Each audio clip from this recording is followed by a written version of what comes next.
At handa na po ako tumanggap ng inyong mga katanungan. First question po, Marie Somali, GMA News. Good afternoon, Yusek.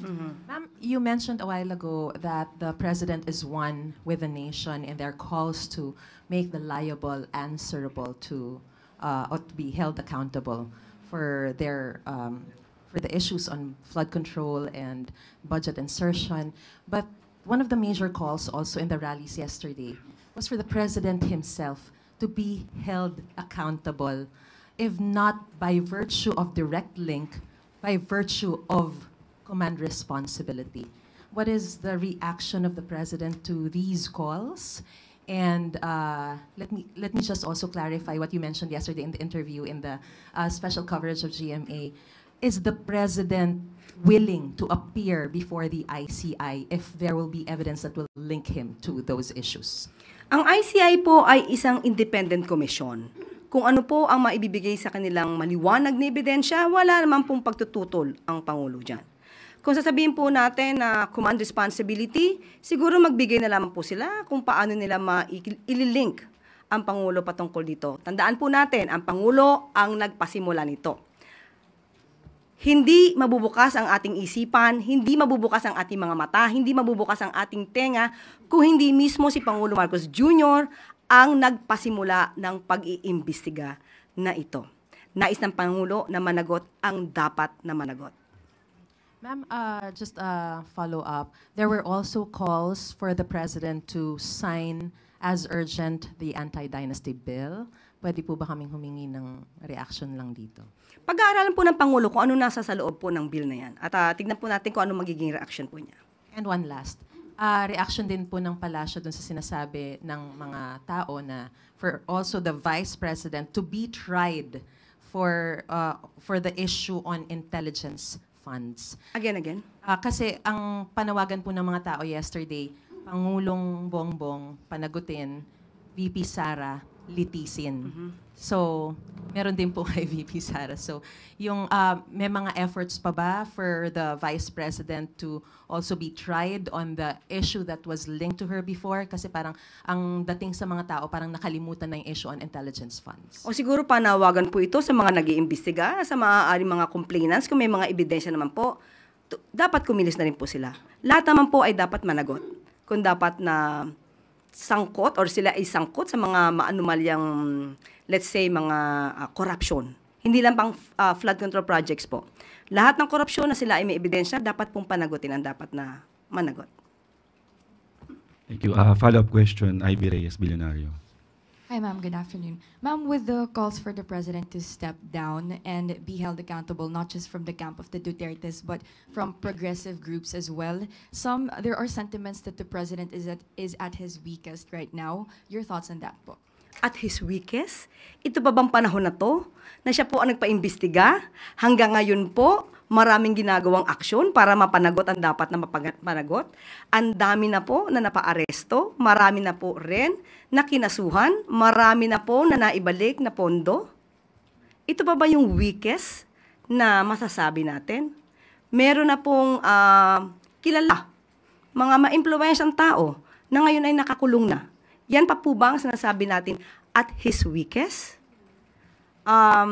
Madali po kasing sumigaw na bumaba sa pwesto. Pero kung papaano papalakarin at pamumunuan ang gobyernong ito kapag bumaba ang Pangulo, ano kaya ang kanila masasabi? Next question, Luisa Cabato, Inquirer.net.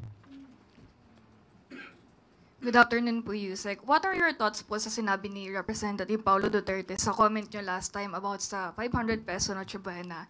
Sabi niya, kung ganyan din lang ang level ng analysis mo, mas bagay siguro magnotaryo sa recto kaysa mag-lecture sa taong bayan kung sapat ba ang 500 para sa Noche Buena. Actually, nabasa po natin mismo yung kanyang media release. At nabanggit din po niya, maliban po sa kanyang ganyang klase ng pananalita, nabanggit din po niya patungkol sa konsensya. So, siya pa po ba ang magsasalita tungkol sa konsensya? Hindi po ba ang kanyang sariling ama ang umamin na he killed people? Sino po ba ang may kakilala na hitman at kayang magpa-liquidate? At sino rin po ba ang umamin na hindi gumagalang sa human rights? Now, are we talking about conscience? At patungkol sa sinabi rin po niyang korupsyon, hindi po ba ang sarili niya ring ama ang siyang umamin na siya ay korap? So, sino kaya ang nakinabang sa korupsyong inamin ng sarili niyang ama? Tandaan po natin, ang Pangulo. Ang nais ng Pangulo ay maiangat ang buhay ng bawat Pilipino. Nandiyan po ang mga programa ng Pangulo, ang mga kadiwa centers, kadiwa ng Pangulo, 20 pesos kada kilo na bigas, walang gutom program at iba pa. So alam natin, hindi lamang sa halaga ng 500 nagwawakas ang gusto ng Pangulo para maiangat ang buhay ng Pilipino. Ang pinag-uusapan lamang po sa 500 ay kung kaya. Kung kaya. Maski na po ang isang eksperto katulad po ni Steve Kua ng Philippine Amalgamated Supermarkets Association Incorporated ay nagsabi rin po at umayon sa DTI. Ang pinag-uusapan po dito ay kung kaya. Iba po ang usapin na dapat mas marangya, mas festive kapag pinag-usapan natin ang handaan pamasko. Ang pinag-usapan natin dito ay kung kaya. Yun lang po ang issue ng DTI at the time dahil ang DTI po, pinagmamalaki po nila na ang mga manufacturers ay nakausap nila. Manufacturers ng mga basic needs, basic commodities, na huwag magtaas ng presyo hanggang katapusan ng December. Yun lamang po ang gusto ring ipagmalaki ng DTI at ito po ay isinagawa ng DTI para sa taong bayan. Sana hindi po nila ma-miss yung pinaka-essence kung bakit sinasabi po ng DTI nakakayanin ng 500 dahil po napakiusapan po nila na huwag magtaas ng presyo para sa mga basic commodities. Yun lamang po yun. For our last question, Eden Santos, Net25. Good afternoon po, Yusek. Doon po sa pag-ban ng e-bikes and e-trikes, although nagbigay na po ng order ang Pangulo sa LTO na ipagpaliban po ito dahil dapat ngayong araw, December 1, ang simula po ng huli nung mga magpa-apply sa mga major roads. Ano po. Aside po from yung pagpapa-defer muna pansamantala, may iba pa po bang order ang Pangulo sa LTO since para pong bumabangga yata yung memorandum ng ahensya doon sa batas po sa mga e-vehicles?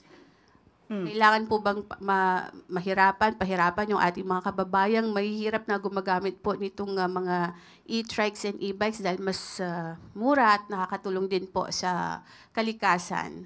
Hindi po pagpapahirap ang mga ganitong klase ng polisiya.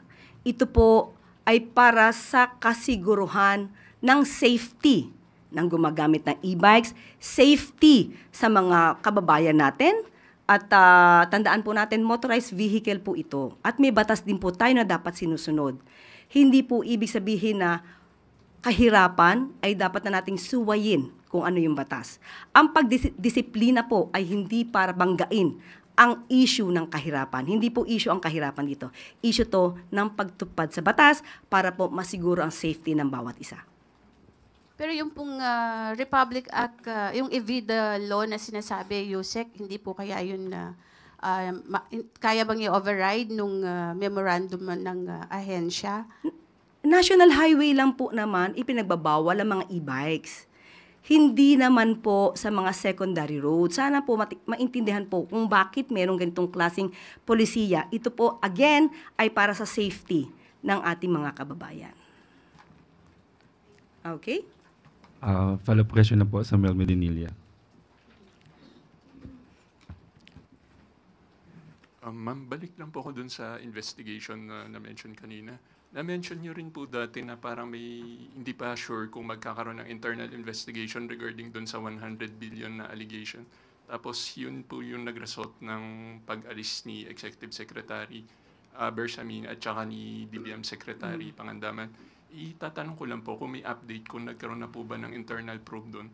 And kung sakaling magkaroon na po ng result, is the President willing to give another position to Executive Secretary Bersamin and DBM Secretary Pangandaman? Sa kasalukuyan ay wala po tayong update patungkol po dyan, pero ang nadinig po natin mismo Kaya former Executive Secretary Bersamin, kung meron man na ebidensya sa kanya, isampa na lang po ang kaso. Yun naman po ang kanyang hamon. Okay po? Salamat.